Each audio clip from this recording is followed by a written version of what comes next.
possibility of domestic chaos right now, and the Iranian political establishment, it seems that it's just feeling it. It's not just the missiles coming from the outside, but also a potentiality of domestic escalation inside the country that is out there.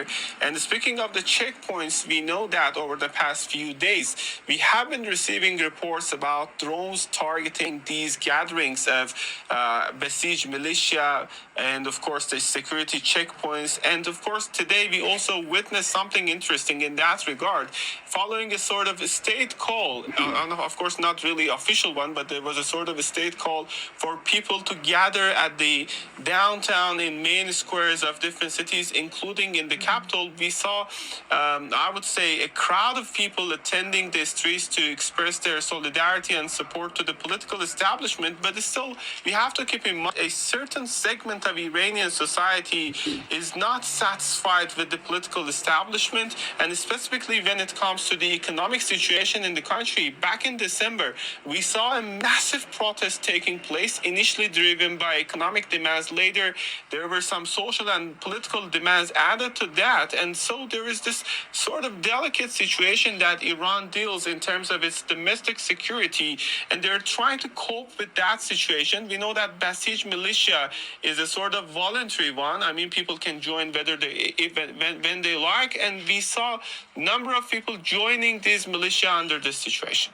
Noor, what does this operation say about the extent of Israeli intelligence over Iran? And also, I think a question that a lot of people are wondering now, is there any indication that this was carried out, if confirmed, of course, that was carried out alongside the United States, the extent of U.S. involvement in such an operation?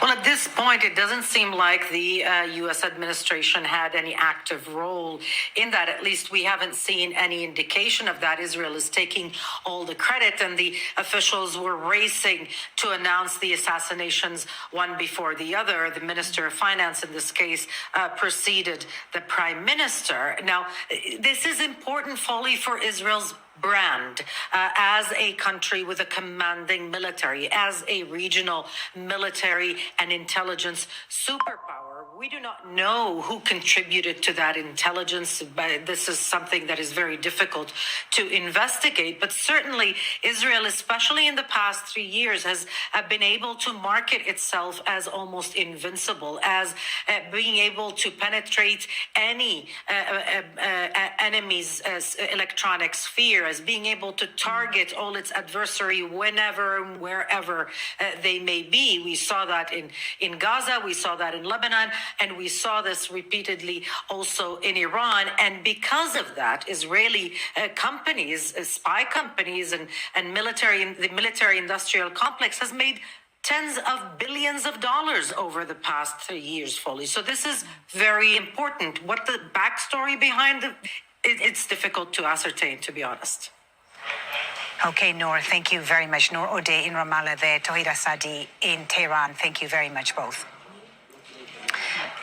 Let's now head to Washington, D.C. and bring in Mike Hanna at the White House. Mike, let's start with the reported killing of these two Iranian security officials. Did any word out of Washington on whether the U.S. had any advanced knowledge or given Larijani's central role in Iran's security architecture?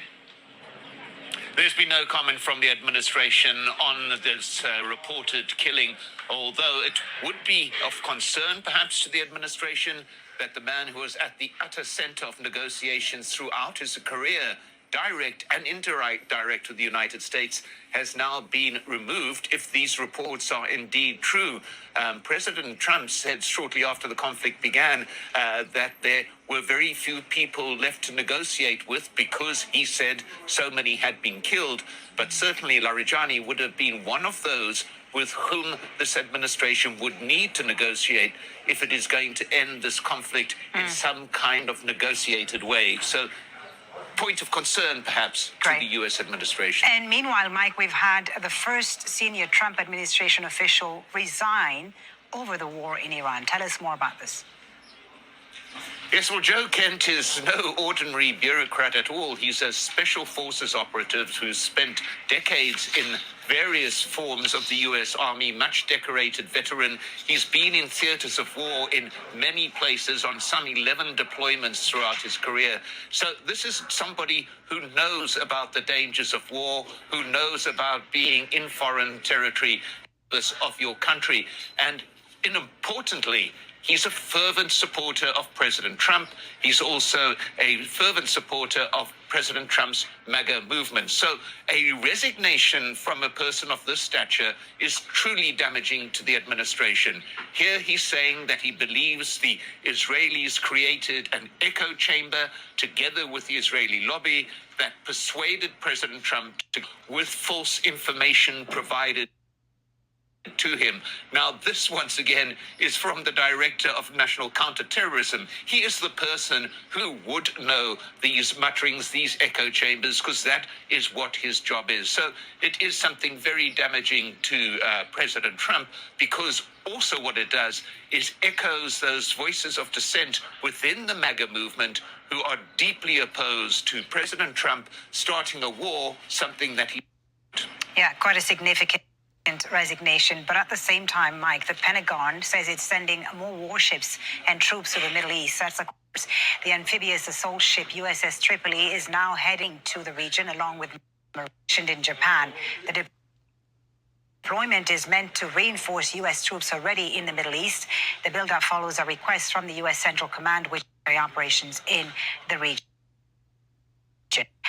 What does the sending of this vessel suggest? Is it a ground operation? Is it suggesting that the U.S. is considering a ground invasion now? And how popular would that be domestically? Well, formally, the Pentagon says it doesn't discuss operational matters, but the deployment of these Marines has been widely discussed within the media. Now, I have seen Marine expeditionary units being moved into theaters in many areas around the world, and the one thing I do know is that they are not moved into theaters of conflict to stay on ships offshore. The Marine Expeditionary Unit is absolutely precisely trained to ground their boats and to go onto shore. So the fact that this 2,000 Marines are on within this unit, the fact that it's being deployed to this center of conflict would appear to indicate that there must be some discussion or thought about a potential ground involvement, because, as I said, Marines do not sit on the ships and wait while the conflict goes by. Mike Hanna at the White House in Washington. Thank you very much for that. Let's now take a closer look at Iran's various security branches. The Artesh is its regular army, which is responsible for territorial defense, borders, airspace, and conventional warfare. But its most powerful military force is the Revolutionary Guard, which reports directly to the Supreme Leader. It runs parts of the economy, including construction, port operations, and telecommunications. Then there's the Basij Internal Security Force, which is a largely volunteer-led special unit whose leader, Israel, now says it's killed. The Basij monitors dissent and often leads crackdowns. It has armed brigades and anti-riot forces. Then there is the Faraja, Iran's main police force. Its officers handle criminal investigations, traffic violations, and border control. The Faraja falls under the Interior Ministry but works with the Revolutionary Guard and Basij if and when necessary. Well, joining me now in the studio to further discuss this is Ross Harrison, a senior fellow at the Middle East Institute in Washington, D.C., and author of the new book, Decoding Iran's Foreign Policy. And also with us in Vienna is Wolfgang Puschei, a security and defense analyst. Gentlemen, thank you both for being with us on Al Jazeera. Ross, let me start with you. We've had no confirmation from the Iranians yet that these two top security officials have been killed. But if confirmed, how big of a blow would this be to Iran's security apparatus? Well, it certainly would be a blow, Folly. Whether it would be a death blow, we don't really know. I doubt it.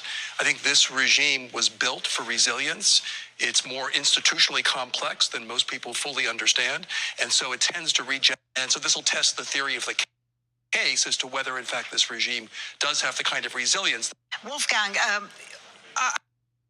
again, we're still waiting for confirmation, but would an operation at this level most certainly be coordinated with the United States, or do you see this as an Israeli decision that Washington was informed of, but...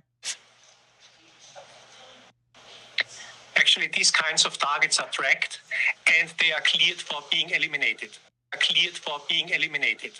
If there is an opportunity, this is also a matter of time. There is no time, simply no time for consultations between